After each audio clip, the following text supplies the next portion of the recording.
Hey everyone, welcome to another episode of the Ardent Arena, brought to you by. Oh, is this where I jump in? I was hoping so, but it's Dang. okay. The Echelon Foundation, of course. Of course.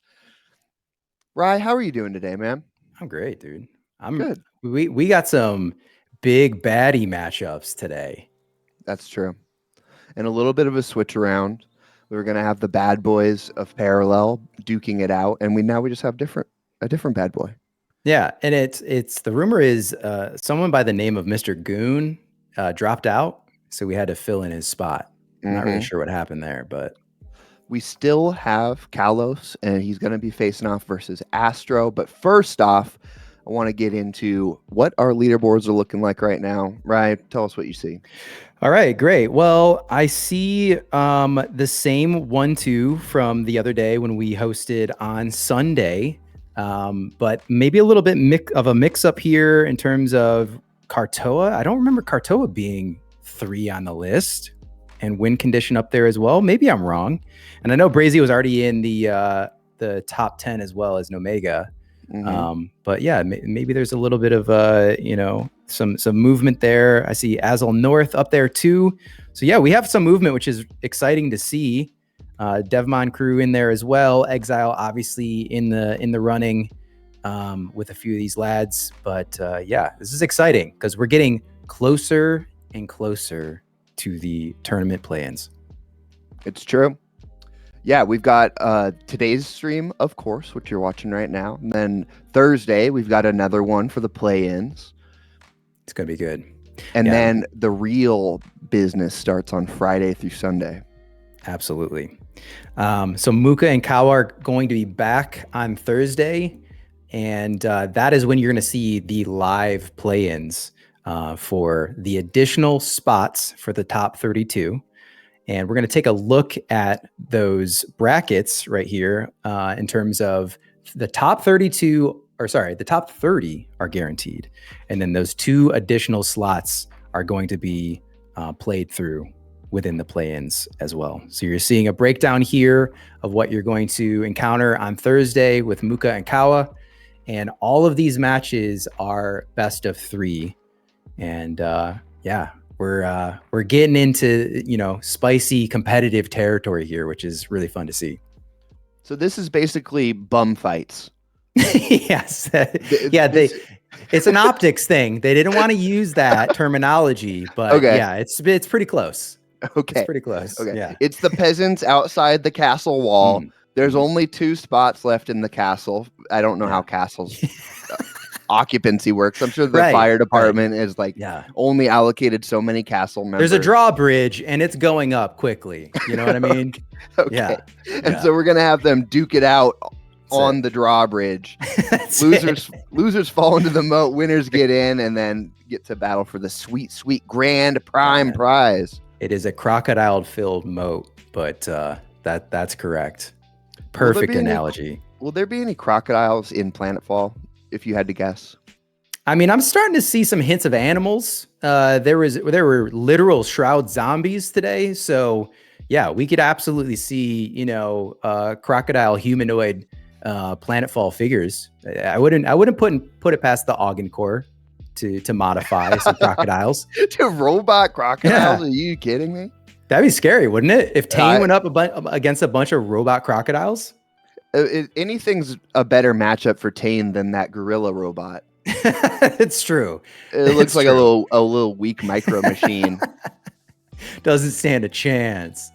But right, enough of our wacky antics that we're here for. This is, I mean, I guess this is kind of why we're here. But let's get right in. Let's talk with our guests, Kalos and Astro. What's up, gents? What's up, fellas? How you guys doing? How we doing? Welcome to the Ardent Arena. Happy to be here. Yeah, thanks for having me on. You're very welcome. Have you guys been stretching out your hands? Are you ready for a TCG battle of all ages? I mean, I feel like Astro's going to beat me real bad. Astro's a gamer. I'm not gonna lie. I got a lot of experience at taking the L with Astro here. Like, okay, I think, I'm ready to give it a go. I'm ready to throw 6 different types of smoke and see if I can confuse him. So it's familiar territory, is what you're saying. Yeah. And I didn't know all earthen all day was 6 different types of smoke either. Is that the new definition? No, it's one type of smoke. I'm just gonna try to confuse him. Sometimes I'm not gonna bank. Sometimes I'm gonna taunt my way through it. Classic. Yeah. How are you feeling, Astro? Admittedly, I'm not quite brushed up on the meta since the most recent bounce change. So we're gonna see how these older decks fare still, and then we have some newer things cooked up here. We had some assistance, so we'll have to see if I can pilot these decks in a manageable way. He said he had assistance. This whole game is already rigged. Does he have the whole Exile team in his ear? Is that what's happening? I'm gonna play-by-play right now, guys. This is messed up. Wow. What do you think about the rumors of Mr. Gone dropping out of fear, Kalos? Yeah, I think it's accurate. I think these things, it's clear. Yeah. It's clear that my prowess with Earthen is legendary, and it was the right thing for him to do, and he did it gracefully, and now I have to put the fearsome might of my Gafar deck, the Leaves Fall, against Astro. There we go. Shall we get into it on that note? Sure. Let's do it. Let's run it, boys. I can't wait to see it. I'm excited to see how fast Kalos can taunt. I'm excited to see this old tech that Astro will be bringing to the table. It sounds like a matchup for the ages. It does. A real castle moat situation. Am I right? If you ask me. That's full circle. Mm-hmm. That's what we do here. It's called a callback, and that's why we get paid the big bucks. That's right. And as we suspected, a Gafar deck from Kalos and a little brand shroud action from Astro. Bible brand. The Bible brand. Mm-hmm. What do you think? I think, there's a little reverse psychology there in that Kalos is like, I know he's going to kick my ass, right? He's lowering the bar of expectation already. Yeah. Strategy? It could be. It's probably not, though. It definitely could be. Stunting the autographs, classic move. Hey, not all coaches can be players. Look at him. Look at the Vanna White action here. We got a lot of it. Look at this. Look at this guy absolutely flexing right now. Good grief. He's going to hit him with the emote. Yeah. No. What an absolute bully. I would expect. Oh man, I was expecting him to rope the first turn. That seems like a Kalos move to me. Just tries to drop Ranksy on first turn. Can't do it. Hey, or why not? He does do it because he knows all the cheat codes. He no clips in the console and then just drops Ranksy first turn. Classic Kalos move. Classic. All right, banking the spores. Some heavy control cards up there for Astro too. About the pacification. You don't want that stew to get too big, but going for face. So he was thinking about it. Maybe next turn or straight Ranksy, but I don't know why he'd use Ranksy this early. No. And hits him with a second emote. Wow. This is a new drinking game. Drink every time Kalos hits an emote, and you'll be absolutely. It looks like a little weak micro machine. This is a family stream, sir. You're talking about apple juice, right? Enough, of course. Enough he of our did it. wacky He did it again. antics A lovely day. No, that's 3 emotes. This is a new record for emotes. I here, think. But let's get Kalos on right a couple times, and this is pretty typical to what I've seen from his style of play. Man, he loves to emote. He only plays Gafar ever, and it's a grand old time doing it. At least you know what you're gonna get with this guy. Mm-hmm. We like that about him. What's also interesting is that he's using the Markolian cardboarder in his earthen deck. Very cool. Yeah. I do feel like we're spending a lot of Kalos time because he has now emoted for the 5th time. Absolute madness. But let's take a look at what Astro has in his hand, because he's got some utility that he's about to hit Kalos with. Drops a second stew. Siphon, Void Runner. Man, oh man. PS8, Black Market Fixer. He's just looking to just sit. He's comfy. Yeah. If there's anything that I know, Astro is feeling pretty comfortable right now. Astro's a chiller, man. It's pretty big chiller. He's a 2 big chiller. Black Market Fixers in hand. Okay, so he's got some opportunity. Black Market Fixer, yeah, got it. Got to pacify at this point. Wipes the other stew, hits him with the emo. Emotes, classic. Just another day at the office, am I right, boys? Mm-hmm. And then with a full display of the Mizzy. I'm glad that our main screen is Kalos, so that we can't see. Wow. I thought Swift was good at, demoing another emote. I think we're up to 7 now. Swift was pretty good at displaying his cards the last time they were on stream, but Kalos has been at this for a while now. And also have to give respect to the Change of Heart. The Change of Heart art card, which is hard to say. 8th emote. And just nothing but the flex zone from Kalos on this side. Yeah, the chart card back is pretty nice. It's so good. The chart back. Did you ever collect butterflies when you were a kid? I did indeed. I don't think I ever got into that, but it always seemed cool. Yeah.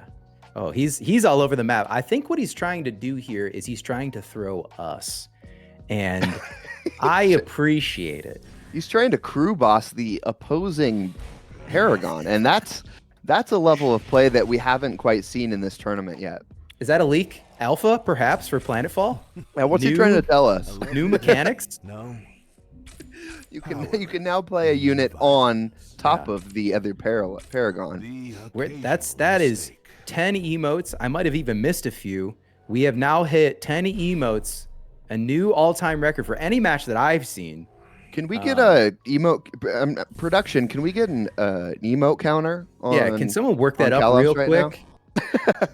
Is Hung available to do more graphics? That'd be fantastic. Get that out here real quick, because we're gonna be in triple digits by the time this match is over. I believe. There's no doubt we're hitting 100. Brand on board now. That is something you got to pacify, I believe. Yep, and he does it. Gets a buff on the Mizzy. I'm assuming that Black Market Fixer is going to come out and handle that Mizzy very soon. Mm-hmm. And then, I'm sure Astro is feeling a little bit annoyed with the pacification, but when Gafar hits the field, you're going to be dealing with pacified units throughout the match. Another question to wonder as well is, has Astro muted Kalos at this point? That's a great question. Because I wish I could. Yeah. So he didn't even need the Black Market Fixer. He goes with the Life Siphon, hits him with an emote, and can hold on to that Black Market Fixer. Back-to-back emotes. And I think at this stage, triple emote. He's just going down the list. Mm-hmm. I don't know. What is either of these gentlemen's win condition? Because at this point, it seems as if they're just playing cards at random. I think Kalos is more concerned with emotes than cards at the moment. If I were to, just assess what's happening on this side of the field, a moral victory. Yeah, perhaps. Yeah. I mean, to get into the cards, I'm not exactly sure what win condition either of them is looking for. I'm assuming a bit of control on Astro's side. I'm sure he's annoyed with the pacification, as I mentioned earlier, but as you can see now with card draw, Kalos is in a very tough spot, and Astro just has more answers. And we saw this the other day too. Like, this is one of the challenges of Earthen decks is, unless you add those universal cards, you just don't necessarily have the card draw that you need for mid to late game. And so that is coming to fruition here as well. And then your Honored Steward, of course, is removing that Gafar. So the majority of the defenders is not a big problem for him right now. You sought the singularity. And Saboteur, I don't think we're going to see too many relics at this stage because we haven't yet, and it's not a Nehemiah deck, and it's not a Shoshana deck.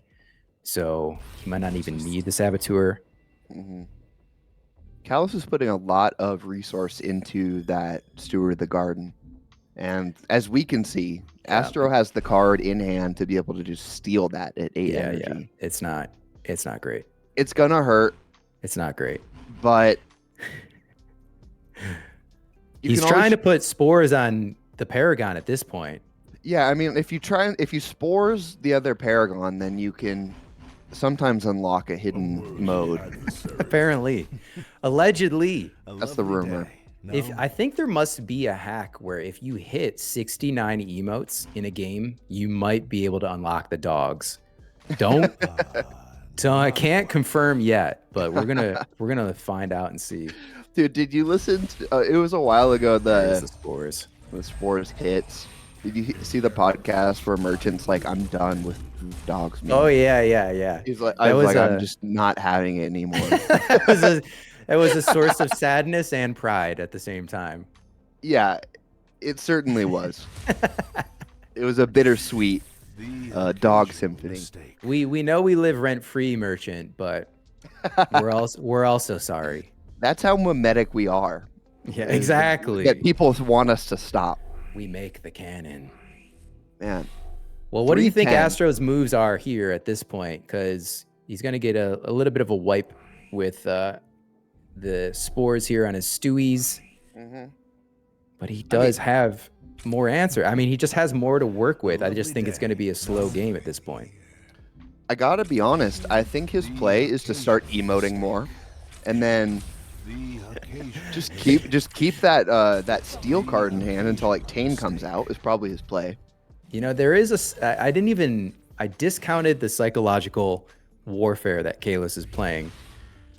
Ooh, removes Star chart out of here. Removes the relic. We do not have star charts in this game, Kalos says. Not on my watch, brother. Nah, done. Regret putting that in the game, so I'm just going to annihilate it real quick. The cursor work is just undefeated. I haven't seen this level of APM since StarCraft 2. And in a trading card game, that's remarkable. It is. It truly is. And we love to see it. Yeah. Kalos is also pointing out that he has 0 cards right now, and that's not working well for him. He has 20 in his deck, though, so he has the ability to draw one at a time for quite a while here. Allegedly. One might think you could. Yeah. Before the match, he said that he has cards to draw cards. And I'm not exactly sure if that's correct. He did say those words. But he did say those words. Yeah. Thank God he banked, though, huh? That would have been embarrassing. Oh, Artograph. Those autographs look so sexy. Rye, what is your favorite? As we see Astro start to really build up his board presence, what is your favorite artograph? Like, what's your favorite signature?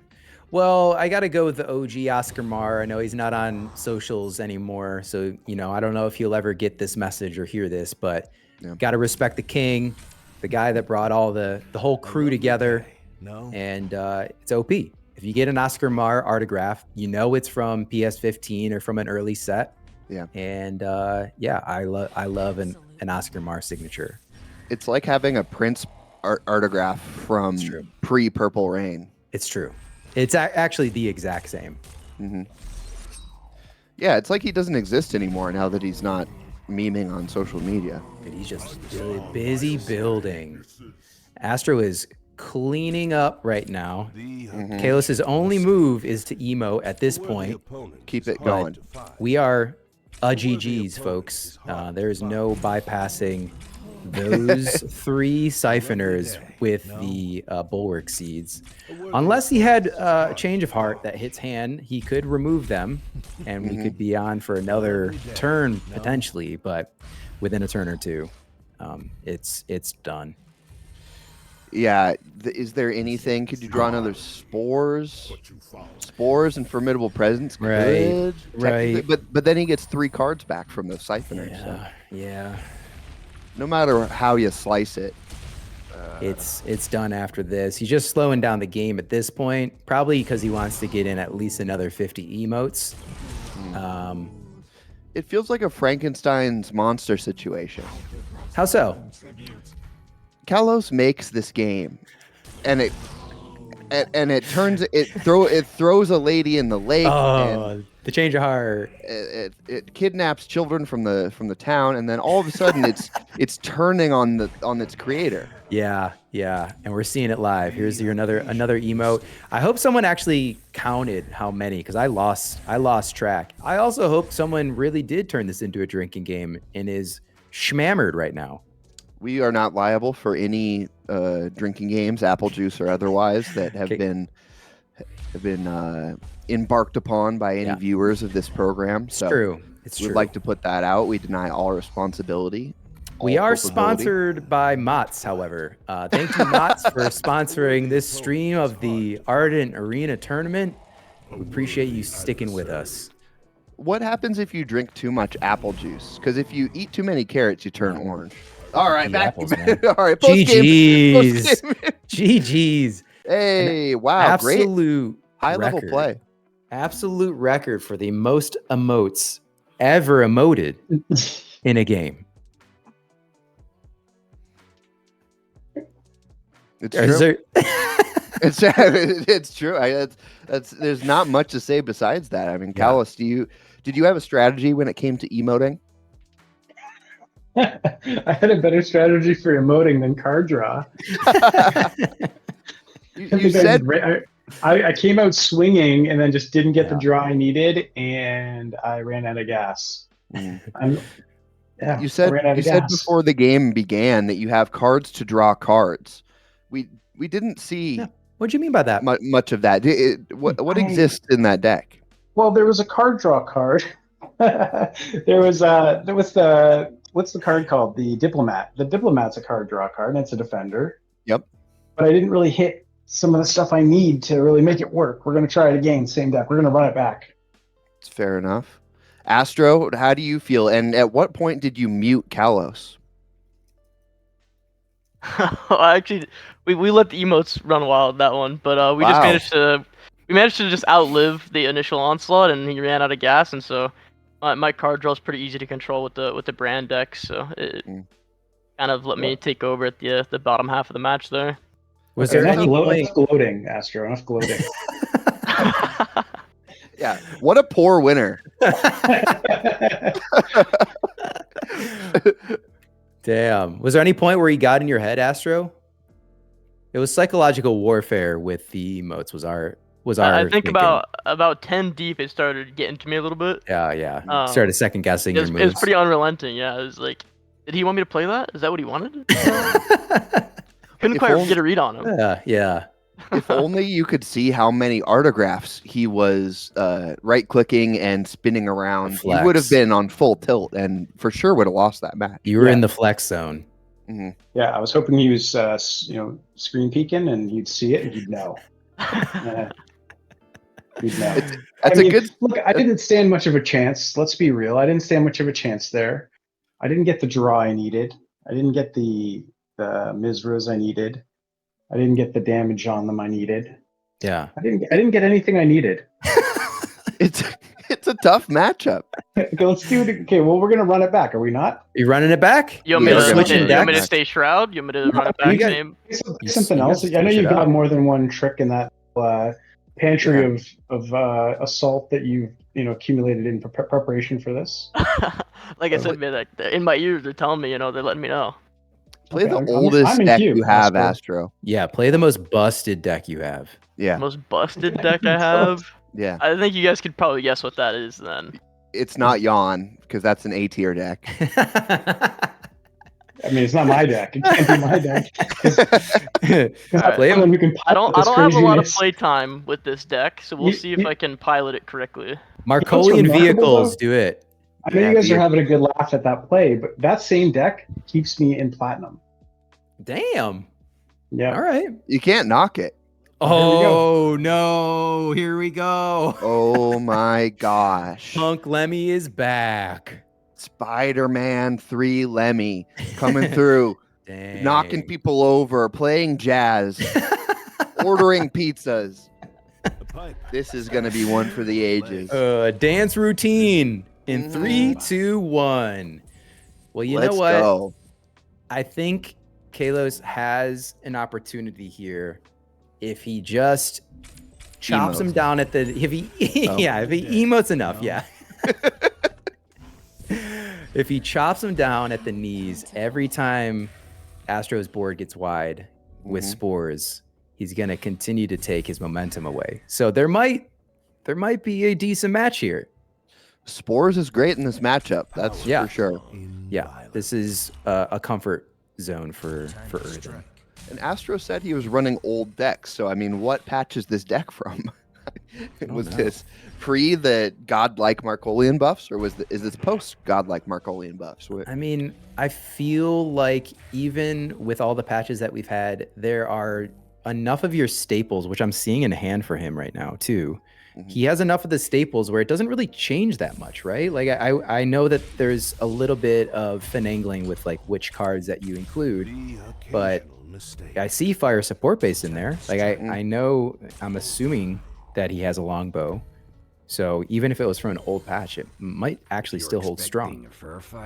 3 longbows is average. Is that it? In a deck, yeah.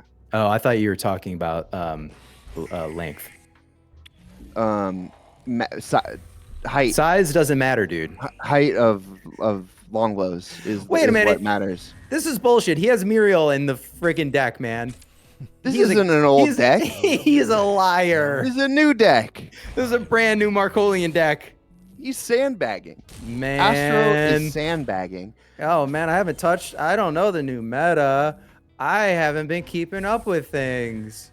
Muriel. Spores already. Oh, get his ass. Let's go.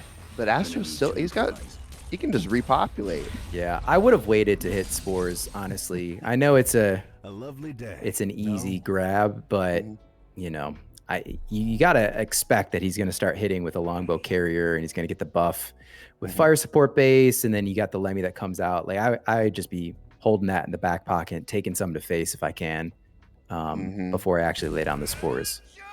It's nice to see Kalos spending the time to hover over and read the card text.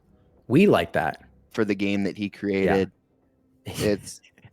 It shows the priorities. Yeah, and it's not on the balance. It's not on these pesky card abilities. It's like I play Earthen and I build empires. I'm pretty sure he's in pitch mode right now. He's actually showcasing the game. He's not playing the game. He's just showcasing it. He's got Paradigm on the other line. Yeah, exactly. He's like, hey, tune into this stream, guys. Check this out. Yeah. Check out these new effects, Paradigm. I've got 10% on the line. With the shield on the Mizzy. And yeah, I guess, you know, like, unless we see a black market fixer, Astro might not have a Mizra answer on hand. Other than Lemmy, of course, if that Mizzy gets too big. Gafar is already down to 1, so you don't really have to be worried about that for this spend of energy. But yeah, with like a 3/8, you might actually want to get that Mizra out of there soon. You definitely want to, especially because of what we know with the Ranksy in hand. Exactly. That's a juicy guy to copy. It's going to be fun to lay that down. And he's already queuing it up for us, I think. Yep, See, what a guy. He's actually telling us exactly what he's thinking the next turn. He's very aware. He could be a caster himself. One might say he should stream. A lovely day. No. What would a Kalos stream even look like? I don't know, man. I think it'd probably be in the woods. He'd probably do it amongst lumber, is my guess. Just a bunch of Sharpie on like planks of wood. Yeah, He plays on his workbench. If I were him, I would stop every now and then, just do like a log splitting tutorial on stream. Really just capture the audience. It seems like a good idea to me. But. So he's playing Wong. He's making his decisions for Wong. Lancer tank in hand now. Crack shot for the 3. He has so many answers right now. It is looking a little dangerous. I mean, as we said, like that rank C is nice. Another Mizzy is great. But yeah, he goes rank C, then he drops another Mizzy is my guess. Get that autograph in there. Perfect. 3 of them. Now that's tough. But he went for Wong versus. Okay. If Kalos can go wide enough, he's relatively I don't know, relatively resilient against Markolians. They don't have heart like is nice too that he just got. Yeah, they don't have like a huge board clear. These guys get bigger and bigger the more the small units hit him. He needs to take care of Wong, but once he gets that out of the way, he's got some big boys on board. It's really a question of what is Astro going to do. I think Kalos probably hits Wong with the change of heart, gets the buff on the change of heart. I think Astro's probably feeling like, all right, now I got to get moving here at this point. I only have him down to 26 at T6. I have to get chopping on that HP as soon as I can. Luckily, he wipes a Mizzy with Lemieux. That was good timing. And then he gets the fire support base back, which is nice as well. I'm beginning to think that Kalos does not, in fact, have card draw in his deck. One might assume at this point, it's 2 games deep, that it's a sneaking suspicion that what he's talking about may not be in this actual deck. It's possible. It's possible. Wow, all the Mizras are gone. That hurts. These are gone. Also, while we have you guys here, thank you for joining us for the Ardent tourney. We have Ali Straza and Eclipse coming up next. They're going to be playing roughly close to 7 p.m. So that's in 25 minutes. Yeah, we're going to keep it locked here. This is game 2 of Astro versus Kalos. Astro won the first game handedly, one might say. And then the rank C in action again. That's pretty tough. That's a strong base that Kalos is working with there. But he needs more cards. Look at Astro's hand. Absolutely insane. Yeah, and there's some heaters in there too. Yeah, doesn't need card draw, so he banks that. Well, Astro's got to be holding back because of spores. We know that Kalos hasn't drawn much, but I know a popular strategy with Markolians is to wait until like the second spores comes out and then slam down your entire hand. You have seen that engage while you've been playing Ardent versus Markolian? Yeah, it's happened to me plenty. Okay. It's kind of a dance between when you play spores, how many you draw, what your opponent thinks you have in hand, and so. Sure. Well, he got that assault off, so he can get the longbow assault ability with the additional units there. Still has 3 energy to utilize, so maybe Marielle at this point could go determine assault and trigger Happy Trooper as well, and probably reserving that fire support base for the next turn so he can get that buff and all the units on the next turn. But you gotta. Sorry. No, go ahead. No. Yeah, I'll go ahead. Depending on what you have in your deck, sacrificing Lemmy gives you a 6 energy card. Then you sacrifice Muriel herself, you get a 4 energy card. And just with those 2 cards alone, because their muster abilities are most of their value, you get huge benefit from that. So yeah. Lemmy's gone now, so that won't be happening. He's out. I think, I was going to say banks the change, capes one of his Primias, buffs the same Primia, it looks like. And then he's probably going to go with the defender on, don't use that one. Exactly. And then get the maximum hit on face. And then solid turn. He's revealed by that play. Once you play your entire hand out, you take away all suspicion that you were holding back a spores. Exactly. So now Astro knows go for it. It's a top deck for spores, so he knows he can start playing out. Crack shot to face to get the assault now his cards are activated, so he could play it. There you go. And then he probably drops Fire Support Base too, I would imagine, so he gets the buff on all the units, and then starts going for the defenders at this point. He's going to have to trade, unfortunately, but it is. Yeah, there's no other way to get rid of those guys. No. They're shielded and huge health, so those are going to be really tough to get rid of. Yeah, it's... unless he's running Black Market Fixer, maybe, but I don't know how. It doesn't. We haven't seen one drawn, so I don't think that's in his deck right now. Yeah. At the same token, Kalos does have 2 defenders on the other side that he has to work with. There it is, dude. He wasn't lying. He has card draw. He actually does have a Cunning Diplomat in his deck. That's wild, actually. There you go. All right, got rid of one defender. That's nice. Gets rid of the other. Goes to Astro face. With the voice line. Kalos is looking pretty good here. I don't know that Astro can pull it out at this point. I mean, I guess he could go Lancer. No, he can't, because he needs to get Assault off for Lancer. So he's not going to get that ability to hit like he wants. He can determine to assault the face and then Lancer, but like that's it. Yeah. With that, you need to get rid of those conduits because he doesn't have enough burn. Improvised tactics. That'll draw, but no assault means he's only drawing 1 card. Yeah. Scry 1, draw 1, basically. And now he can't do determine assault, Lancer, because he only has 7. Oh no, I'm sorry. He has exactly the right amount. Determined Assault is 2. Lancer is 5. Running out of time though here. Okay, so he's not stressing it, or either he's just giving up the game. Let's see what Muriel comes up with. This could be interesting. Didn't sacrifice herself. I remember you.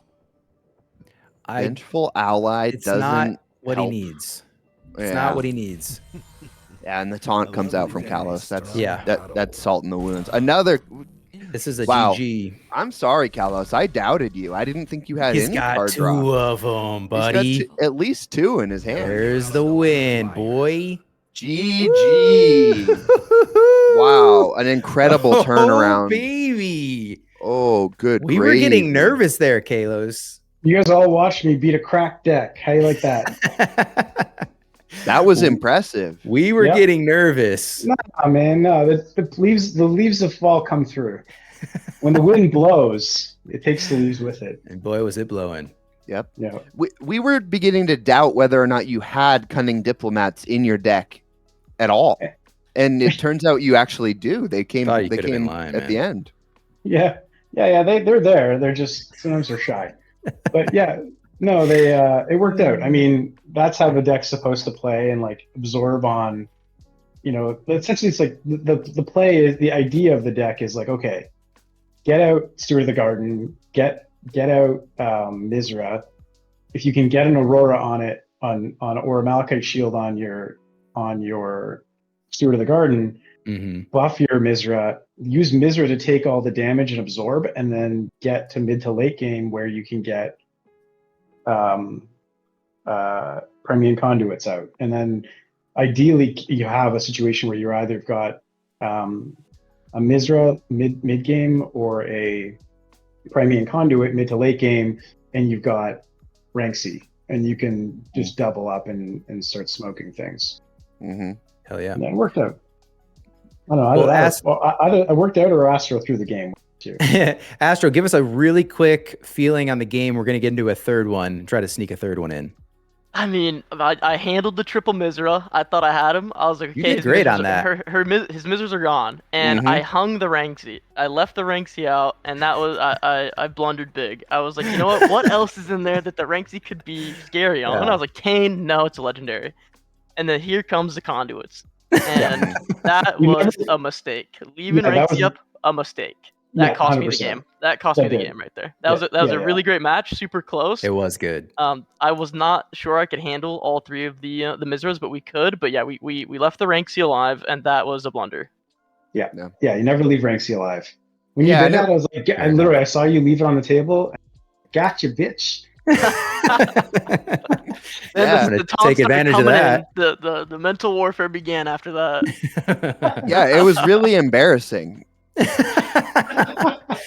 We'll never forgive you for this, Astro. Yeah, but you have a chance to redeem yourself right now. Yeah, I might have to run it right back. I might have to run it back now in the market. Yeah, play the game. But Let's for do everyone it. who's like, "Oh, Marco's cracked and you can't beat it," there you go. You saw it done. Real time. All right. Mm-hmm. All right, I'm back in the queue, Astro. You just got to put a couple cunning diplomats in there and taunt a few times, and all of a sudden your power level is doubled.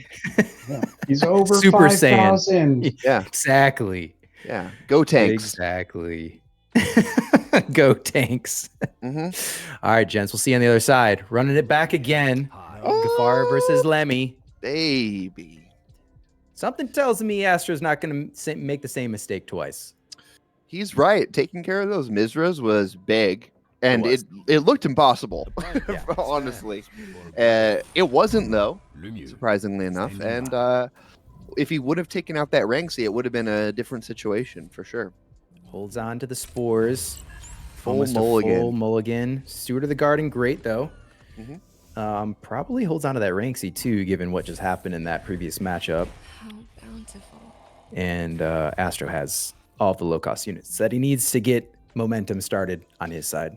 Yeah, he has a really nice opening hand here. Yeah, he's going to be able to apply the pressure how he wants to. But spores in hand for Kalos. This is where Earthen shines against Markolians. Being able to drop the spores, clear the board. No matter how much early game momentum you have, it just takes one card to tear it all down. Ooh, he banked the spores. I mean, I guess I know he wanted to keep the Ranksy, but maybe he's hoping he can get his third maybe later in game. Whoa. Ooh. Prototype Frigate in the Earthen deck. Very interesting. Good. That looks good. And then obviously Astro has his heavy weapons team for Assault. That's just going to be a bit of an annoyance for Kalos for a little while until he has an answer to clear that. Yep. But he also has plenty of Assault solutions in hand between the Determined Assaults and the crack shots as well. Mm-hmm. Plenty of face damage for sure. Yep. Gets the buff with the effect on Bannerman. And then another heavy weapons. I'm assuming he's probably going to bank that heavy weapons on the next one. Wow. Commandeered Warship too. He's playing some heavy cards here. Yeah, he's playing the big old ships in this deck. It's interesting. I haven't really seen the ships utilized in a Gafar deck, or honestly, like many Earthen decks. Mm-hmm. It's not common. It's pretty interesting, though. Why do you think he's utilizing them versus like something like a Tane or some other, Solea high cost units? It's tough to say. It depends. So Earthen can shift their tempo. They're pretty flexible on their card pool, so they can either be mid game or they can shift a little bit more into control. And I think it's pretty clear that he's aiming for more control. He was talking about in the post game with the Primea Conduits. He wants to play those later rather than early game tempo cards. Mm-hmm. And then with these ships, the ships, when you get them down, they provide a lot of value if they stick. Sure. And if you can double them up with Ranksy, like they're really good late game cards for being in the universal pool. So I think it's just a timing math from Kalos. Yeah. So he didn't bank the heavy weapons. So Astro laid down a second heavy weapons.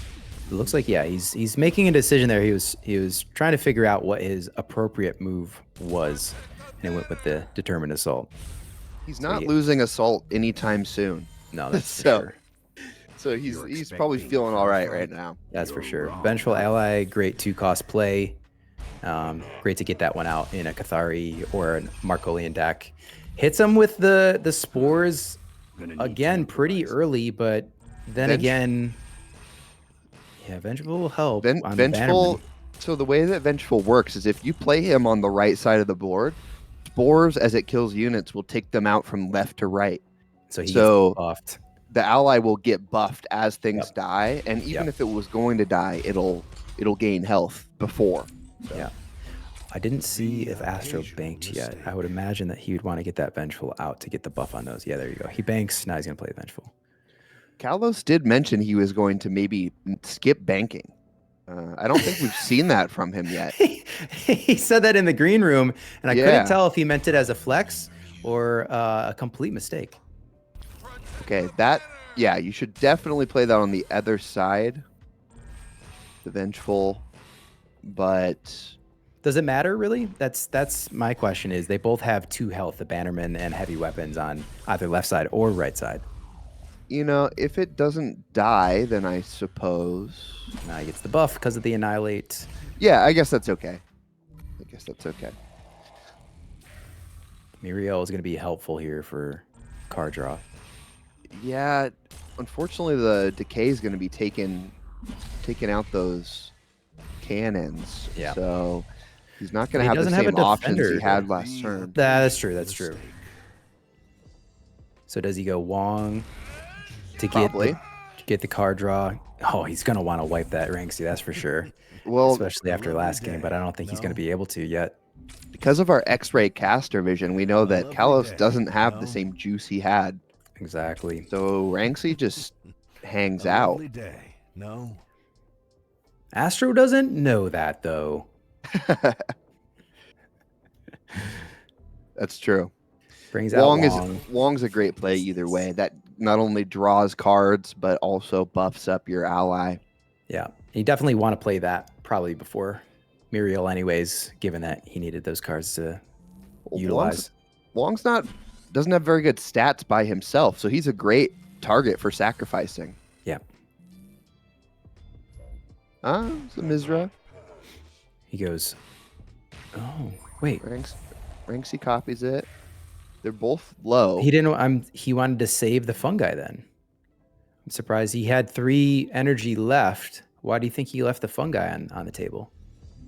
I think he's realizing his mistake, and the oops comes out. He also had the 3-cost Gafar now from the patch. Used to be 4, but also could have laid down a defender to slow things down on Astro's side if you wanted to. So that might be the mistake that decides ultimately the tempo and winning the game, honestly. It was an incredible blunder, for sure. Everyone's talking about it. Very embarrassing. Everyone's talking about it. It's honestly, he throws out the GG even. He realizes the weight of the mistake he's just made. Oh, no.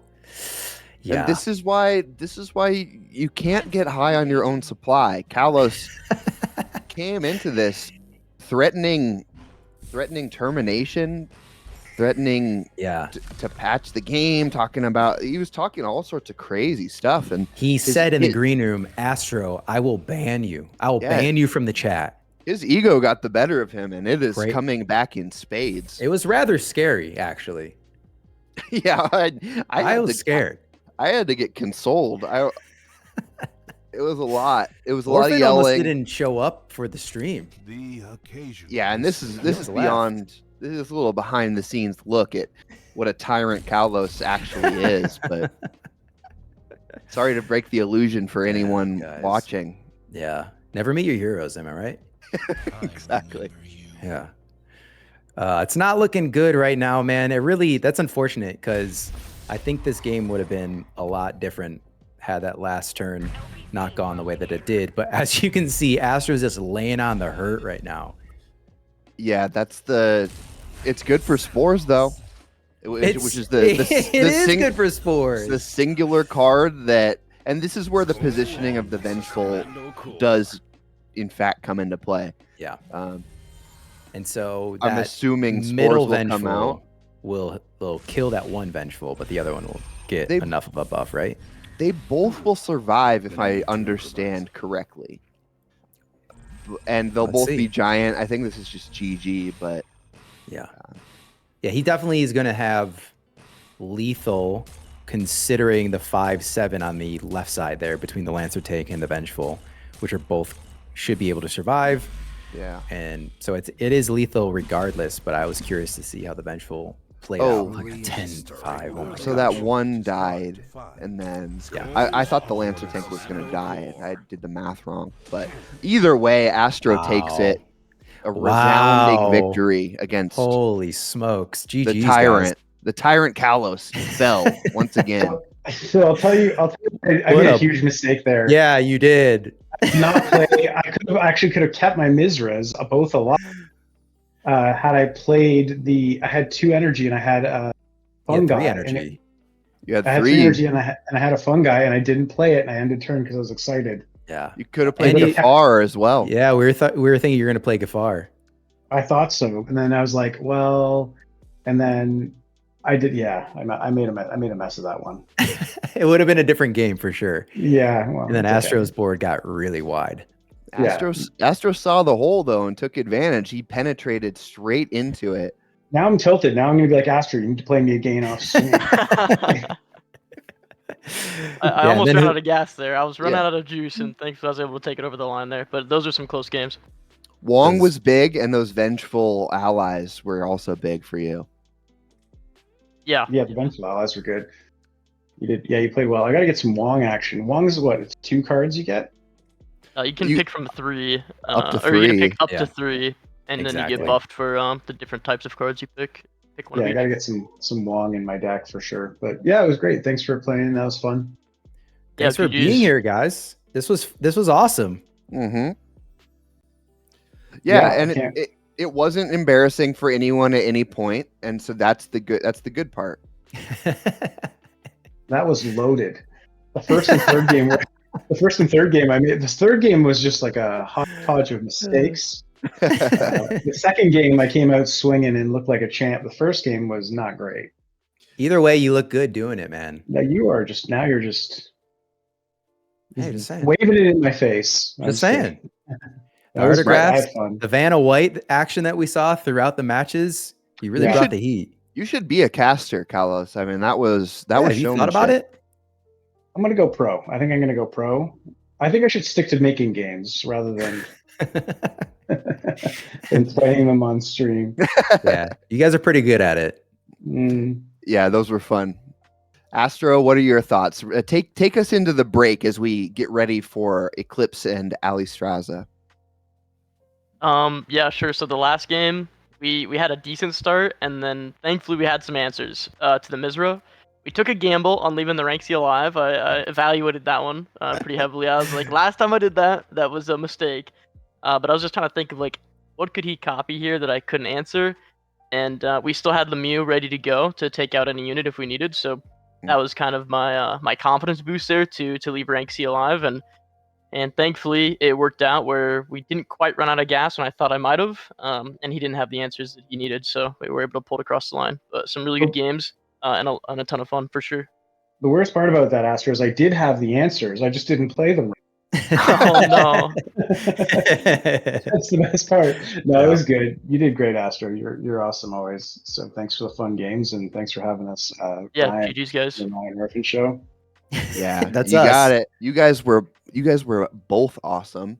We were awesome as well, casting it. It's just like it's a general round of applause around for everyone. All right, guys. Thank you for being here. We're going to go to a quick 2-minute break. And then, as Orphan mentioned, we have the lovely Alistraza and Eclipse coming up next. The lovely Eclipse.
Welcome back, everyone. We're back. It's been ages since I feel like I've hours, seen you even last. Hours, decades, and we're back with the one or the two and only Ali Straza and Eclipse. I was gonna introduce you guys individually, and then I'm like, well, I'll just do it both at the same time. It was a good save, man. Thank you. How are you guys? Hello.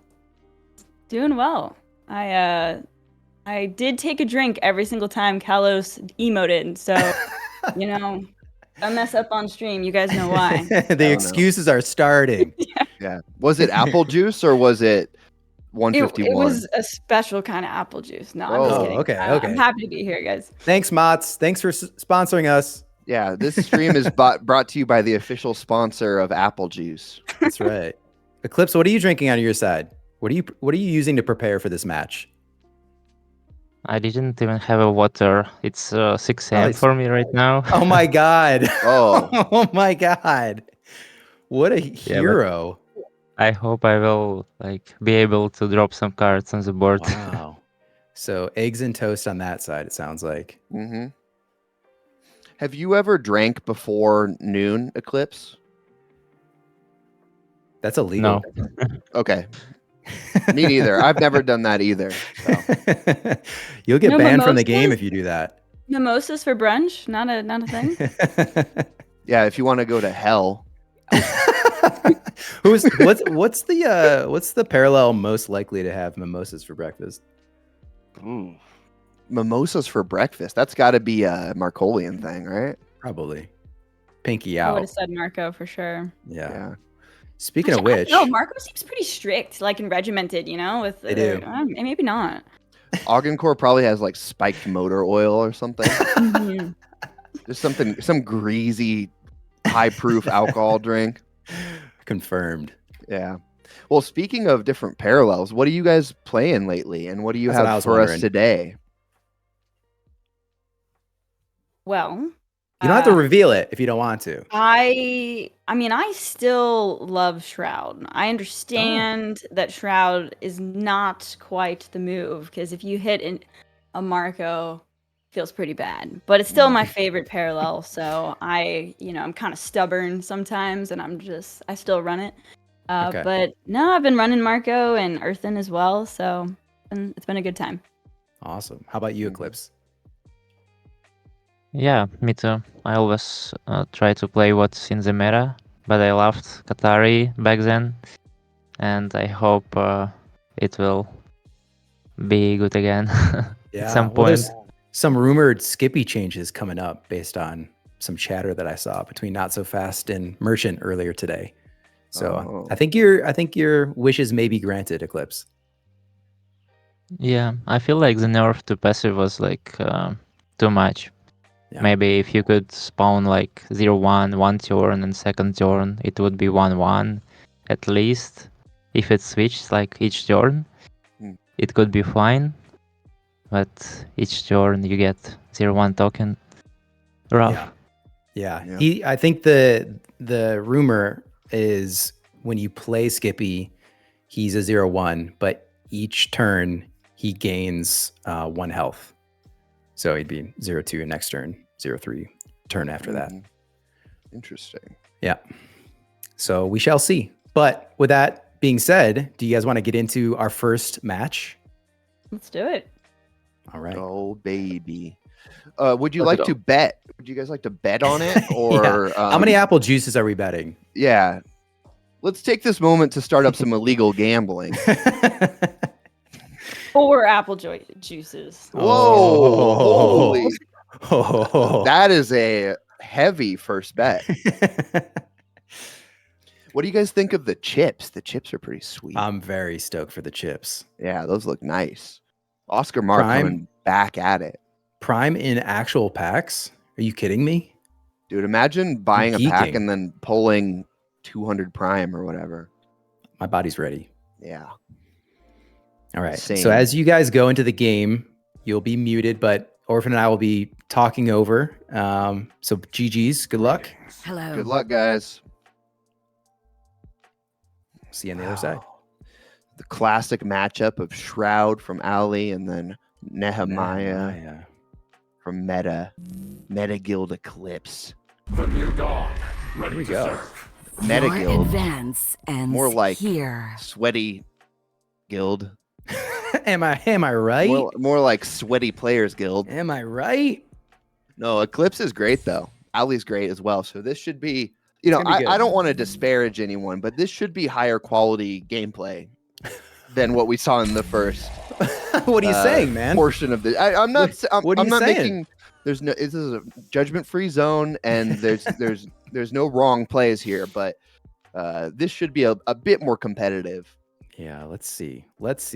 So New Dawn is a bit more control than Brand is, and Nehemiah is probably more the meta in terms of the existing patch than Gafar is right now. So this could be pretty even keel.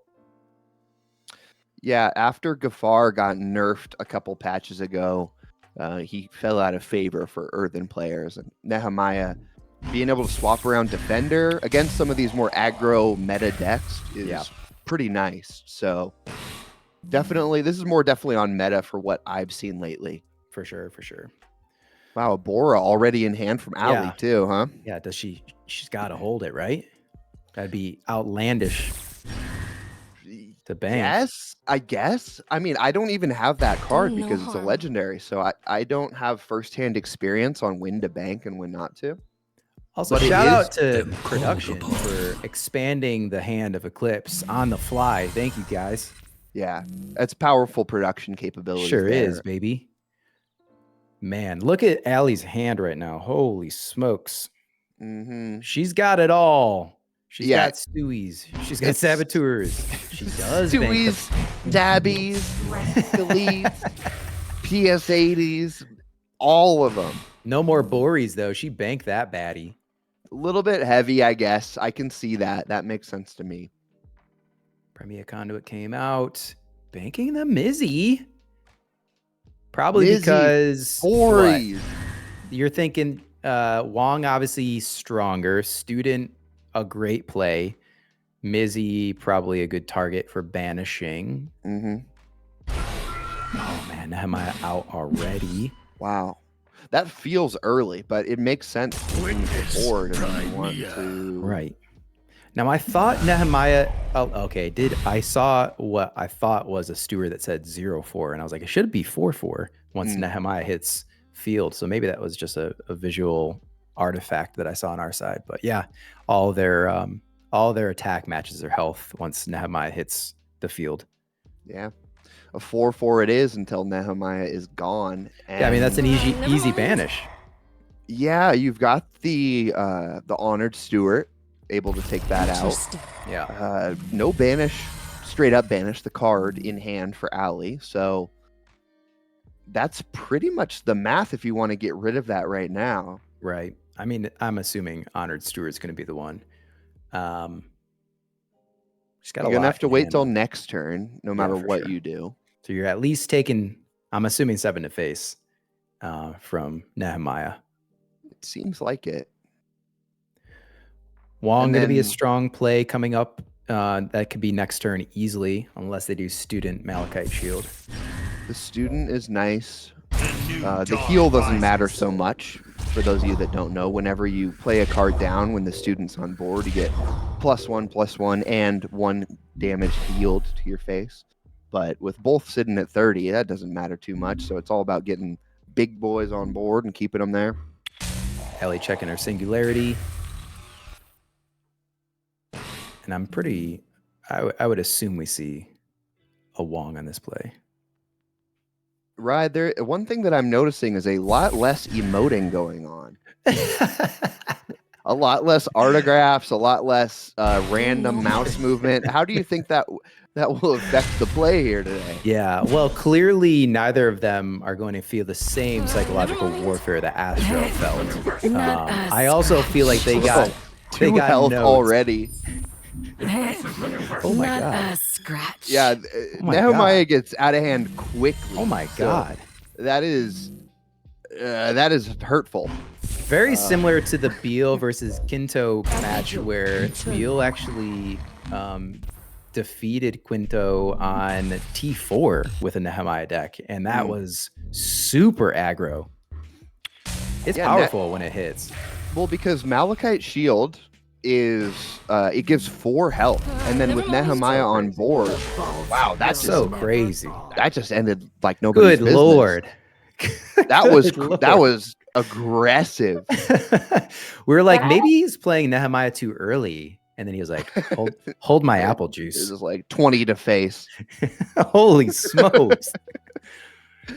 That may have been the fastest Shroud Earthen match I've ever played. Your hand was so strong too. Orphan and I were like, wow, she's got a lot of answers in hand, and Eclipse didn't have many. And so we're like, it's looking good for Allie right now. Yeah, I mean, honestly, that's the thing I'm debating the most internally right now is like, maybe my mulligan was wrong, right? Like I can't really answer the guys. I only have 2 answers to guys. So I was like, okay, I'll keep the Saboteur and 2-drop, 3-drop. You know, I had the 4/4. So, but he just ran away with it. So it's kind of the math there, I suppose. Is like the later it goes, the more Shroud is favored there. So right, for sure. The quick closeout was definitely on the mind for Eclipse. Eclipse, is that usually how quickly your games end with that deck? Yeah, I built this deck yesterday, and after I heard you can play aggro Earthen, so who told you? The most heavy card I have in the deck is a 5 mana cost. And it's just aggro Earthen kind of works, and if you don't close the game by turn like 6 or 7, you probably lost, but the deck is strong actually. It's very strong. Once that Malachite Shield hit, that was like, oh, we're getting taken to school right now. That was a good learning. I think dropping the conduit aggressively too, you know, like that's definitely, you could consider holding it back because you know that, you know, if you drop it on 3 or something, like Erasure can't get it, right? Because it's shielded, but you know, it was a good move to play it aggressively. So that's off. Let's run another one, guys. Yeah. Let's get into it. Yeah, and also Eclipse, if you can DM me that deck. If you could tell us all your secrets, that'd be wonderful. I would love to try and play that. It was so aggro. Yeah. It's not, you know, I guess Axeman was like aggro Earthen, but it's nice that there's another solution for it. Yeah, you just got to put, if Kalos's deck is anything to go by, you just put Cunning Diplomats in there. And you're set. And you've got all the card draws that draw cards. Yeah, that's all you need. And then once you have that, you draw more cards, and then you keep playing them, and you keep showing them and clicking on them. Oh, all right, boy. Straight into the next one. Be good.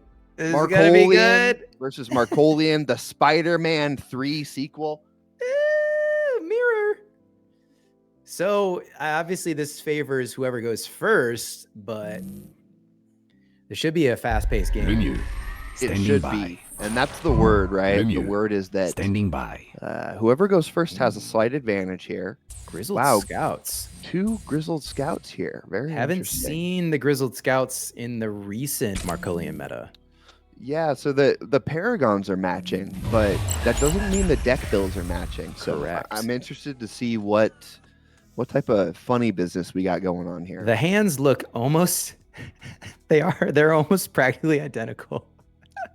Yeah, the only difference is the Bannerman versus the Crack Shot. That's so funny. Wow. That is so funny. A true test of prowess with the exact same opening hands. Yeah.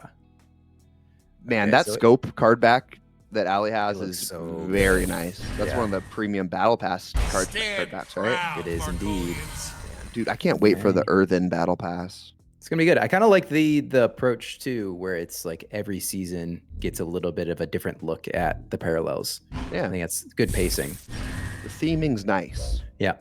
Oh, so very like different strategies here. In that heavy weapons was banked by Eclipse. Ali's putting it down on field to get the assault. Eclipse had played the Bannerman instead. Be interesting to see. It's difficult to remove being at 4 health. And it's annoying as hell. So what you sacrifice in aggression and a bit of board control, you gain in ensuring your assault keeps going off. Correct. Banking the fire support base. Okay. Yeah, it's a little bit heavy, and because we're seeing the mirror match right now, you really need to gain board presence. So I thought we'd see a determined assault and then taking out, but we're seeing Vengeful Ally played down. That protects against a PS8 early. Ellie gets a second fire support base. Mm-hmm. She does have the perfect 1, 2, 3, 4 turns when it comes to, you typically will see your T3 longbow, T4 fire support base, T5 Lemmy. Mm-hmm. Card draws banked because it's a little slow. Perfect. And then there you go. Assault on the Vengeful. Make sure that he's not continuing to buff up. Yep. So this should likely go pretty fluid for Allie, or at least I think we can suspect what the next couple of plays might be. Mm-hmm. Eclipse has less of the same options, but smart in removing heavy weapons and could wipe it. There you go. Wipes it with Bannerman. And now Allie's in a situation where she has to make that negotiation of, okay, now I can't do longbow. So because of the way that Eclipse played those first few turns, she has a lot of autonomy on board now. And cradled head is not what she wanted. It's not the position you want to be in on turn 3. Allie's not using the parallel emotes. She's using IRL emotes. Cam emotes? Yeah. Yeah, true. But here's the thing. Because of how tightly tuned Markolian decks are these days, if your deck's good, you're going to have a lot of those moments because, especially in the mirror match, because Allie's faces are great. You got to figure out what you're going to play. She's thinking. Yeah. That's a lot of longbows, dude. That's a lot of longbows. Orbital Strike now got into hand. The longbows are nice though, I think, because the answer to Markolian's coming out early with the board presence that our Eclipse has is going wide and then hoping to go wider than they can control. Banked the orbital. Banked the orbital. Okay. He was hovering over the heavy weapons again, so I thought that might be the bank. I'm interested in seeing how that plays out for him. I would have wanted to see, maybe he has a few other orbitals in deck, so he's not worried about it, but... Because it's the mirror match, he's clearly banking cards that don't favor board presence. You can always draw, if you need to finish it out, you can always draw your orbitals later, but for right now, you want to keep your units on board alive and clearing hers. Guard duty. Okay, so she goes with the fire support base, because otherwise she would have left an energy unused if she played the longbow carrier. And then she just got the PS8 launcher. But it could see her utilizing determined assault to get the actual assault and then play the longbow next turn. That fire support's probably, it's not going to survive this round. So longbows are not good if you don't have assault. They're basically a dead card if you can't proc assault. She has a way to do it. Eclipse's hand, fortunately for her, slowed down quite a bit, drawing the remaining 2 heavy weapons. Yeah. And PS8 obviously does not take out that headquarters. But at least means he doesn't have to trade 2 cards. He just has to trade, well, 1 card. I wasn't sure if he was going to do the Bannerman or not. But yeah, he's going to sacrifice the other card so that the Bannerman stays a little beefier. That card keeps getting bigger the more effects you play, and with another PS8 in hand, it's got another 1/1 coming its way. Yeah, Allie is in a tough spot right now. That is a lot on board to deal with at the moment, and she needs momentum on her side. Yeah, she's behind on tempo, but Eclipse is relying on top decks now. So True. Depending what he draws, he could peter out here.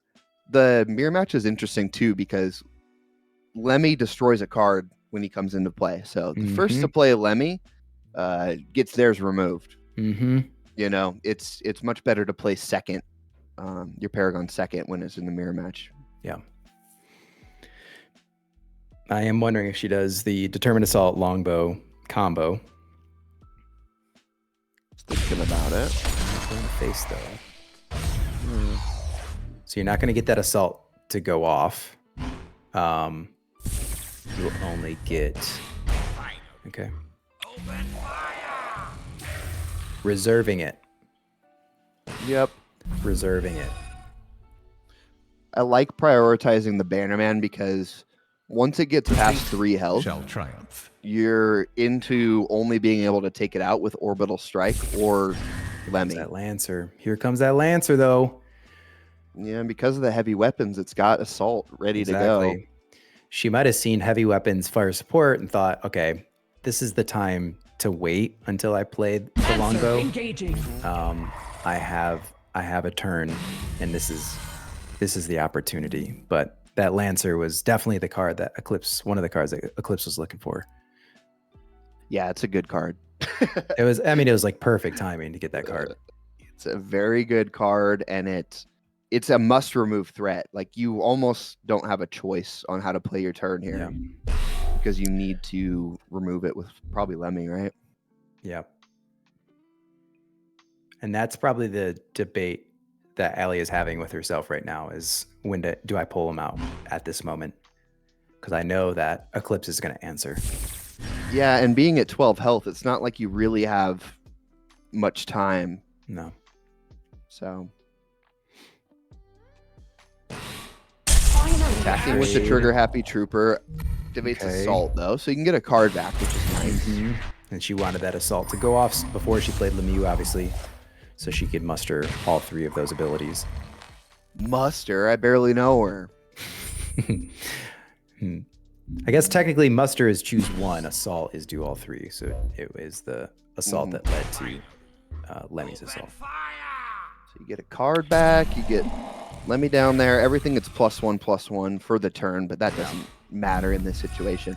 Oh, we got a Wong with it for Eclipse too. He's pulling the juicers, man. He is indeed. It's juicer time. Lemmy on Lemmy action, as we suspected. And yeah, I mean, he got the Lancer back. That's Allie's in trouble. Get off my shit. I mean, it's the perfect 1-2 punch when you play the Lancer before you play Lemmy, and then it gets wiped on top of that. And this is why the tempo that going first, because Eclipse went first, right? I wasn't actually paying attention. I'm a terrible host. He's at 7, and then he did. Allie's at 6. So, yep. Okay. So, this is a good example of how in this mirror match, going first is a pretty heavy advantage. Yeah. It's difficult to come back when you don't have a board wipe, and artillery volley may or may not even be in the deck, and that's the only board wipe that we have for sure. Oh boy, this is a tough one. If I was Allie right now, I would start emoting a lot. Yeah, just get in his head, man. Yeah, because you can force a misplay if you annoy your opponent enough. Yeah. The double longbow, and then you're gonna hit him with the PS8. That's nice. That's you gotta do that. That's brings the little buff for the fire support base down at least, so stays alive for another turn. Does anyone call the PS8 the pea shooter? We do now. Because that's sick, and I can't believe that nobody's thought of that. Not only is it green, but Lancer, it starts with that's totally wrong. It's totally wrong. You play the Lancer because you got the Assault off with the crack shot, and that's game. GG's. GG's, guys. Allie, that was a bit of a slog. We saw the IRL emotes going on. With the facial expression said it all. A clear professional streamer. Oh man. I was like, you know what? Okay, with 2 of the car, I call them the cars, the vehicle, whatever, the longbow carrier. Okay, maybe I'm at 6 or 5, but there's a slight chance. But no. That was pretty unfortunate. Yeah, Eclipse had it. How'd you feel about it, man? I'm sorry for going first twice. yeah, this is rigged. That's true. Actually, you did go first in the first one as well. Yep. Story of my tournament experience. It's all right. Okay. Got to get them out now, Allie. This is true. I hope to compete more in the future. So I gotta. There we go. Bad luck out now. Well, we have plenty of time left. If you guys wanted to run a third for the hell of it. Yeah. Can I offer a suggestion real quick? Yeah. Add spores to your Markolian deck. You should add virulent spores into your deck. Why didn't I think of that? Wow, guys, thank you. Or Tane. Tane is a great card. When Tane dies, he comes back. So you can't ever get rid of him. It's in the card text. I don't know if you guys read that or not, but I put him in every deck. Yeah. It's a little hack that we do around here at the Game Cellar. Those who can't play, coach. And those who can't coach, cast. And so here we are, Exactly. This is where we're at. This is our life. Take it with a grain of salt, I'm excited to see what you guys run again. Maybe Allie will get first turn. Maybe. Maybe Eclipse will get absolutely wrecked like he deserves. Oh no. Don't count on it, but All right, guys. We'll see you on the other side. Yes. We'll see you on the other side right now. Ooh, this will be interesting. Okay.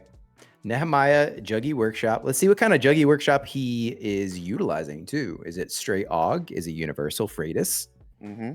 Is it pronounced Nehemiah or Nehemiah?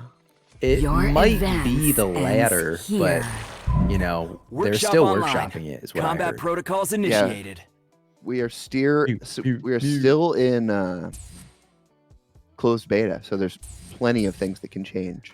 I believe Merchant said if you drop him a DM with suggestions for pronunciation, he'll take all suggestions into account. That's what I heard. I've heard that as well, so I think that's a good strategy. At CL. CL. If you send ETH to Mr. Gone, similar things can happen. And Eclipse goes first. Eclipse went first again. Yeah, oh my God, who is he paying on the parallel side? Seemingly rigged. Kalos was just here, so I've got to wonder about what type of console codes he has been typing in. Up, down, down, left, right, left, right. Yeah, Konami code makes you go first. You got to be quick though. You know what? One thing that I haven't done as a host today, I haven't been checking the chat. So I'm going to take a look at the chat while we're looking at the first couple of turns here. I don't even have chat open. Hopefully you guys are behaving yourselves in there. I'm usually so tuned into chat. I feel naked. I feel like we're neglecting. I feel free. Fans. Yeah, I kind of do too, actually. I feel free of the shackles of chat. Ellie's got a good hand here, I would say. He's got the Mizzy, he's got the Wong, got the Virulent Spores answer, has Student. Yeah, I mean, I think things are looking okay. But that's Steward of the Garden can get wiped with both of the cards that Eclipse has. It's almost like not a fair first turn play. Eclipse has that relic removal card. Yeah. That's an interesting tech. I mean, I frankly haven't seen that hardly at all. Depending on whether or not Allie's playing Tree of Nehemiah in this deck, it could turn out really well for him. The collateral damage in hand? Yep, collateral damage. I mean, it's really not very popular, so I'm glad to see it getting a little play here. That's an old card, too. That's one of the very first couple of backdrops. Yep. Indeed it is. So what did I miss when it came to Eclipse playing that 2-cost card at the beginning of the match? I believe that's Assembly Foreman, and he destroyed one of his banked cards to make that 3/3 cruiser. Well, spaceship. I know that, but it was T1, and he played a 2-cost. probably banked Reclamator, if I had to guess. Got it. That is what he did.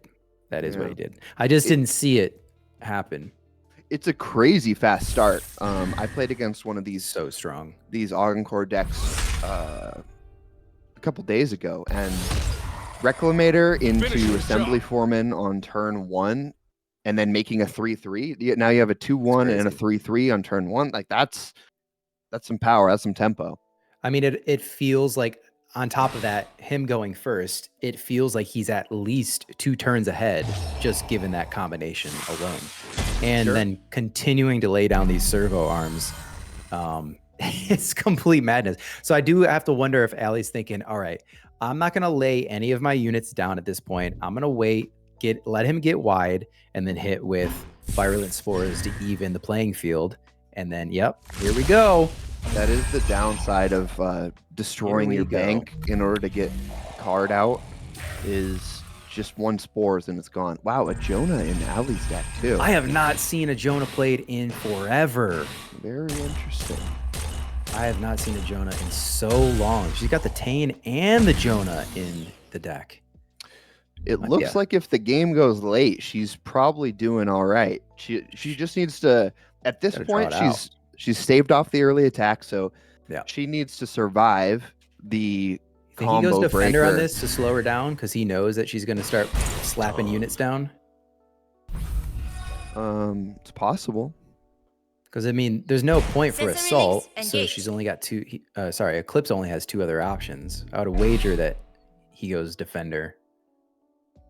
It's definitely possible. You got the workshop proccing now, so from here on out, every 3 turns. 4/4. Okay. All right, Allie. This is where Allie has to start to change the pace of the game here. She's waited until T4 to actually start getting some units out, because that was just such a strong start from Eclipse. But I felt like that was really the only effective way to deal with it too. It's like I don't want to start throwing good cards out onto the field just to get wiped out with ease. Yeah, it's tough. That's always the math when you're playing against a more aggressive deck as Earthen, is when do you drop those spores? Do you take 5 face damage before, or do you preempt it? It's tough. It's tough to know what to do. So Mizzy Fungi, get that buff on the Mizzy so it at least can stand up to some hits, especially with that 4/4. And then I wouldn't do double Mizzy. Good. Now in order to take care of that, you need to you can't even trade the whole board, but you do have Black Market Fixer in hand for sure. And so it looks like the perfect time to slap that down, and again, like, take momentum away from her, which that has got to be annoying given. Yep, and you can see her cam. she knows. Yeah. A turn of bad luck. This is the tempo. That you have to deal with. Jonah, I would probably, I mean, there's a few cards I would bank at this point, but I just don't see Jonah having the sauce, given the stature of the play field right now.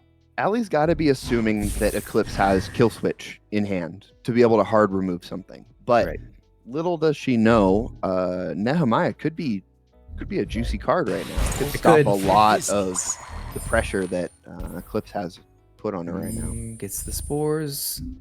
Ooh, gets the 3/3. Yep. That's nice. Drawing 3, getting a 7/7 is very nice. Best scenario you could ask for with that Wong drop. And now, if that stays on board, if she gets defenders rolling, she can start to swap defenders out. Yep. She got a couple spores in hand too, so she could wipe a handful of those units. And I mean, it's tough though, because you do want Nehemiah to hit, but maybe it's not the. They're nobody. Maybe it's not the right time.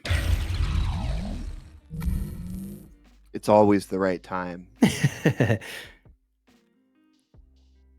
A board clear in each hand, so we got 2 spores for Allie and a full hand all the way up to 8. Eclipse has anti-organic pulse too. There's your kill switch. Closing time. Man, This is tough, man, because Allie has so many powerful cards in hand. She just really needed some momentum to get going, and I think Eclipse had a perfect start. If she can survive the next couple turns, I think she can start to claw back. But with the board, how it's looking right now, it's a little difficult.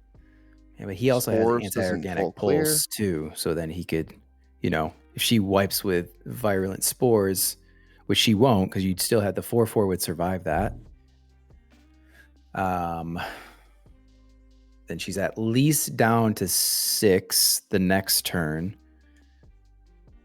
Eclipse just drew Keth too, so now whenever the jury rig Juggernaut shows up in his hand, he's gonna have the combo. Not that he even needs it with Allie at 10 health now. Yeah. I don't know that she's banked yet. I didn't see her bank.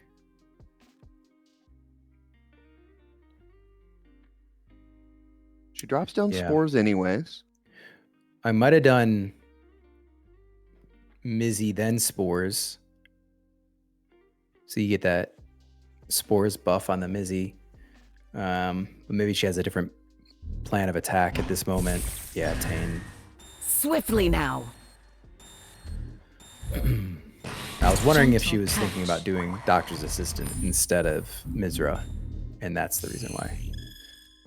No valid cards found. It's got a little bit more juice on it. So when you put, I'm assuming she's wanting to put Malachite Shield on it to try and block damage next turn. So Doctor's Assistant is you reveal a friendly banked card, and you heal a friendly unit equal to the revealed card's cost. But considering she had no other cards on field, that's why I said no valid cards found. Yeah, she just chose to reveal the Grove Assistant because it gives the least amount of information possible. Yeah. The question is, I'm assuming Nehemiah next turn in addition to, I don't know, man. Well, she probably knows that anti-organic pulse is in hand. So she wants to buff something with Malachite Shield if she can. Yep. That way it survives an anti-organic pulse and blocks against the impending jury rig Juggernaut. But Eclipse hasn't drawn it yet. Being at 6 health is it's a tough situation to be in. It doesn't seem like she's running students in this deck to try and claw your way back up in health either. Right. And we haven't seen any trees yet either. Yeah. Eclipse is still keeping the relic removal in his hand, interestingly enough. Sensory links engaged. Gaia's Call is probably what he's eyeing at this point. That's fair. But the tempo is clearly in Eclipse's favor. He's starting to close on in. Oh, and with the Juggernaut Workshop, it's even wider. Now Spores doesn't even clear the board. No. You can put up a defender, but there's enough units on board where it's a little bit difficult. You can see Allie in the tank, head in her hand, trying to think, how do I get out of this? She's been holding on to the Jonah for a while, so maybe she did have a plan for that if she could claw back, but possible. There's the tree. Goes in the bank. Too slow. Hits him with the spores. Second. Or is this the third spores at this point? Spores, you're 1 energy shy of the combo, so you can drop Nehemiah down. If you're Eclipse, you've got anti-organic pulse, but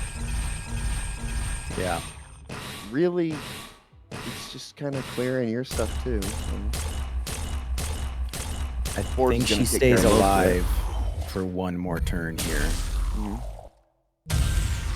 So Nehemiah will be able to defend. You think she has formidable presence? I don't know. I would assume so. That could stall things out a bit. And she just drew a student, so Farty Robit getting banked because he has 2. Peace, dude. Stop eating beans. He can't keep getting away with it. Robo beans.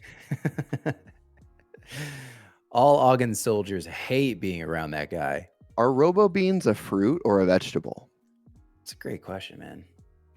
Really depends on how they're grown, you know? Does it? No, I don't know. I was just trying to stall. I didn't have a good answer. I don't even know how normal robo beans are grown. So yeah, who knows, man? Hopefully Parallel figures that out, though. This is the type of lore that we're really severely missing in this game. Exactly. It's depth. Kill switch comes down. Oh, no. Clears the board for both, but Eclipse still has not seen the Jury Rig Juggernaut. He's just waiting for it to come out. I'm surprised that we haven't seen it at this point. Yeah. Ellie made, she's like, all right, well, you got this from square one. Yeah, you got the student. You have a Mizra. You have the Malachite shield that can prevent the anti-organic. Crimea 7/7. Yeah, you do have that. Or did she? Yeah. There's a few different paths here. The question is, what is she most afraid of? Right. Because if she's got him on Jury Rig Juggernaut, then it's like, okay, you want no harm. You want something to make sure that your defenders don't get taken out. Probably see a Malachite shield here now at this point. Yep. That makes the most sense to me because you've got to know that there's anti-organics floating around for Eclipse, and you don't want your board ever fully wiped because you're in danger. Keeping the student on board is more important though, so I hope she puts the Malachite on that. Swiftly now. Every time you play a card now, you get healed for 1, and when you're that low, it's necessary. Yeah. Wow. Okay. Just get that extra health. Smart play. And it's been established the formidable presence, the bulwark seeds, even though they say units, they don't actually act as units. So then the student would not get the buff to go off. The difference is the card text of the student, actually. So she says whenever you play a unit, and when the units come from your bank, you're not technically playing them. That's what it is. Wipe the student, though, with the black market fixer.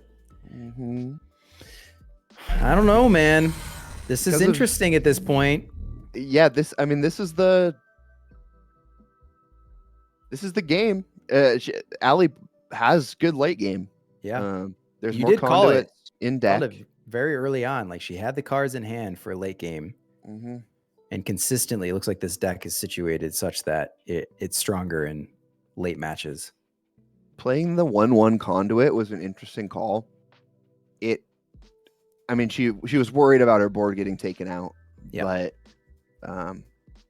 that obviously, when you're sitting at 8-9 energy, gets pretty big and way harder to take care of, especially with shielded. She's looking at Jonah. Student's gone, so no more healing right now until she draws another one. Jonah's chilling. You also got the crew boss for giving everything on your board a +1/+1. So it goes crew boss, formidable presence. With us or against us. Nice. Buff on the Mizzy. I like it. Swiftly now. Witness. Turn's almost over though, Allie. Let's go. Let's go, Allie. She's waiting. I don't think she's gonna do it. She's not gonna do it. She needs the defense more than she needs 6 damage. Right, you know? right. And anti-organic. Oh, there's the Juggernaut. Oh, very interesting. So you're probably going to see anti-organic pulse to wipe the next turn. He's hoping that Allie doesn't have a defender. Right, exactly. Spoiler alert, she does. His Juggernaut's going to go off too. His workshop's going to go off. Yeah, how many turns can you put up defender if you're Allie? Because that Juggernaut, if it gets through, it's death. It's tough, yeah. She's done a hell of a job defending.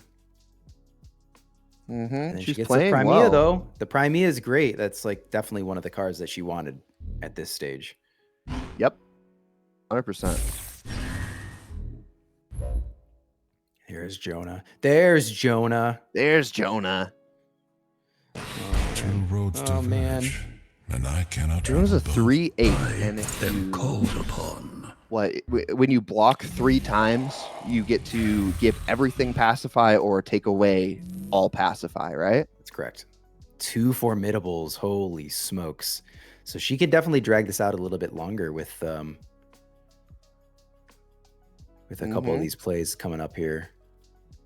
Another anti-organic will clear the board, even though it looks heavy for Allie. Upgrades would be nice for her, but you know, there's only so many in an Earthen deck. So the jury rig has the muster ability of attaching all upgrades in your bank to the jury rig Juggernaut, and then at the end of your turn, you return those upgrades to your bank and destroy the Juggernaut. So, Gaia's call. Gaia's in formidable presence. That's good. That's good. This is great. She knows. This is too. great. You can see that little smile creep up on her face. She's like, okay, I can survive. Because the seeds from formidable presence will not die no matter what. Oh my god. And she's got 2 turns of that. This is good. Gaia's not going to bank the other formidable. That'd be crazy too at this stage of the game. Nope, can't do that right now.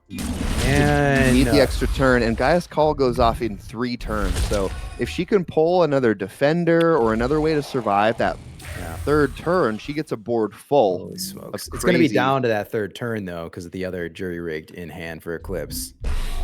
Oh my goodness. It depends on... For business. It depends on Allie's...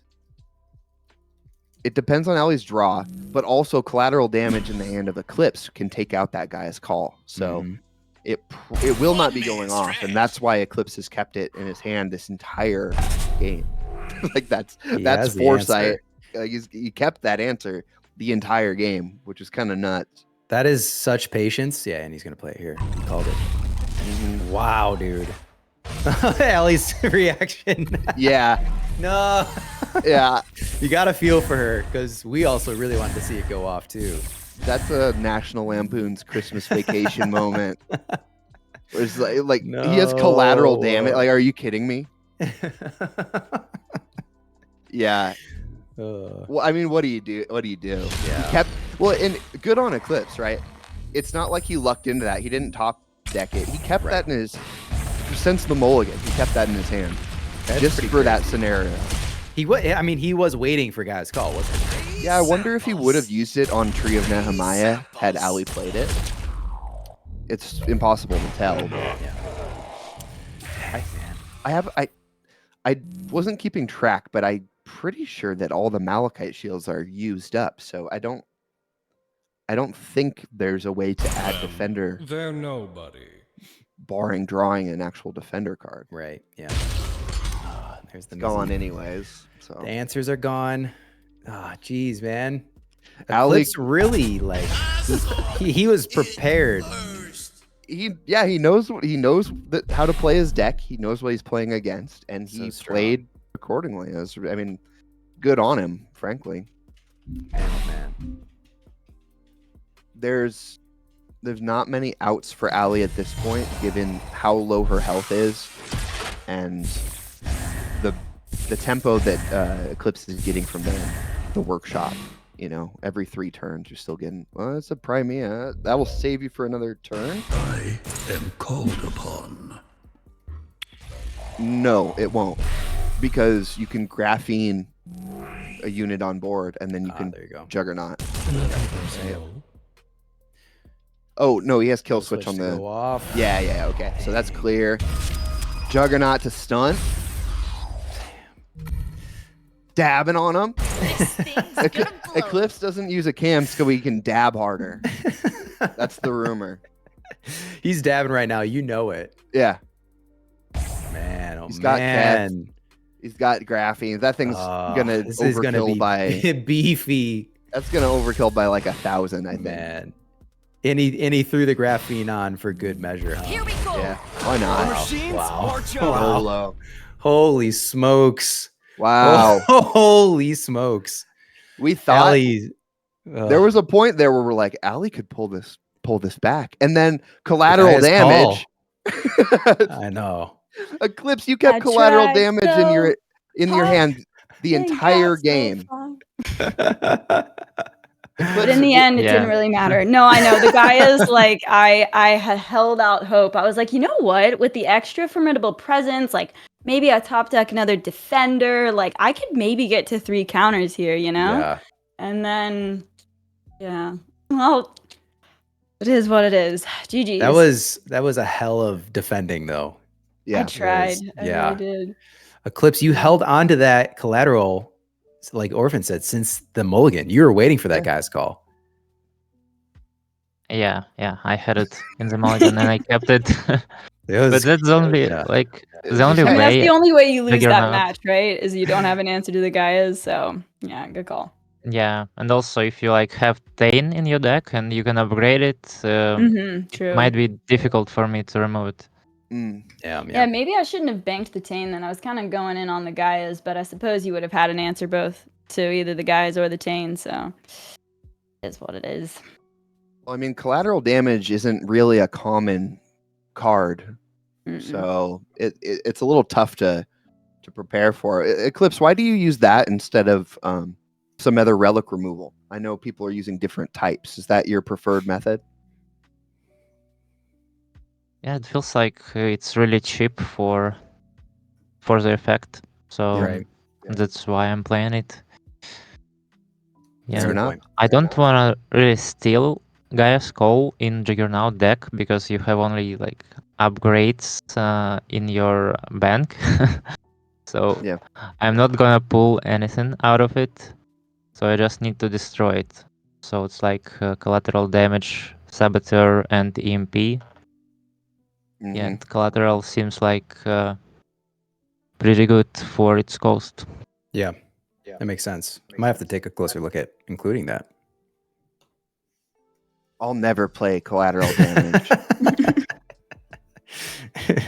Yeah, just out of principle, because it's destroying an earthen relic, and I just can't abide by that.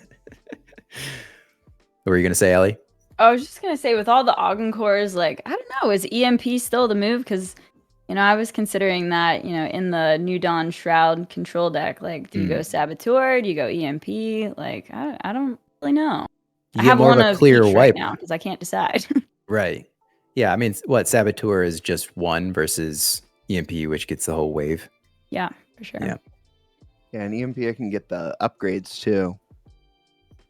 Exactly. Yeah. Well, thanks for playing, guys. We had fun. I hope you guys had fun. I had lots of fun. No, just kidding. I'm kidding. No, I had a good time. Next time, I'd like to go first. Maybe one of my games. That'd be cool. That was unfortunate. But besides that, it was some good fun. GG's, Eclipse. GG had it. Yeah, it was rough. Turned 1 3 times. Eclipse did send us 500 Prime before the match. Oh, that's it. Okay, I just need to bribe you guys beforehand. We're pretty easy going when it comes to bribes. We thought you knew that. We usually put that in the disclaimer before the. No one gave me the memo. Okay, I know what to do for next time. Oh yeah, we take anyone's money for any sort of favor. We are completely bribable. Yeah. Also accept kombucha and apple juice. So yes. Yeah. Pretty easy going, guys. Yeah, and heroin. Whoa! I'm just kidding. I don't candy. I'm just kidding. I don't do heroin. Well, all right, guys. We're gonna get you both out of here. Thank you for spending a lot of time with us today, and I think we learned a lot because we're not as good as you. So thanks for showing us your ways. We're gonna get into a little bit of the brackets and the schedule right after this. It's true. So we'll say GN to both Allie and Eclipse. GN, and on the brackets. GN, everyone. GN. Happy eating, Allie. Happy eating. Happy eating, you guys. I hope that everyone has a great evening food. What do we got up here, Rye? What are we looking at right now? Joke, guys. We're looking at the brackets for the play-ins. So we mentioned earlier in the stream today, the top 30 players on the leaderboard for the Ardent Arena guaranteed to move on to tournament. But we have 2 spots remaining for 31 and 32. So we have from position 38 to 31 on Thursday with Muka and Kawa, there are going to be the official play-ins for the Ardent tournament. And then that is going to decide the final 2 slots of who gets in the top 32. If you're having trouble thinking about it, it's like, imagine a castle. And there's a bunch of hobos outside of the castle. Yeah, peons. Right? Yeah, just bread makers and cobblers of the sort, and they're all on of the earth people. Yeah, I'm sure their kids like them or something, but they're not really very useful. But they're trying to get into that castle, and they got to battle each other to get into the castle, and the castle's where the prime is. It's a dog eat dog world, man. Yeah, so just a little allegory, a little parable for you. Yeah, it can help some concrete the issue for a few people. The Hobo Castle battle is happening. It's continuing on Thursday. And then the castle battle itself is happening Friday, Saturday, and Sunday, huh? The official castle battle. Yeah. So tune in from the same exact time as the stream, 6 to 8 for Muka and Kao on Thursday. And then, like you just mentioned, the good stuff, the sauce, starts on Friday. Yeah, this is where you see blood spilt. There's going to be tears, man. I think you even said last time that we were on, you want to be the first to see them. Yeah, I feed off of misery. It's just a hobby of mine mostly. Have you ever seen the movie Running Man with Arnold Schwarzenegger? I have. It's been a minute. Well, it's a classic, and if you remember correctly, this is exactly what will be occurring, a battle to the death, if you will, on Friday. There's more Saturday, Sunday in this version, though. Yeah, there's a lot more upside. Besides, you get to live either way in this version, which is cool. That's right. But also you get to make money, and that's even cooler, frankly. It is indeed. 14K prime is what we heard. Yeah, is the total prize pool to be divvied up.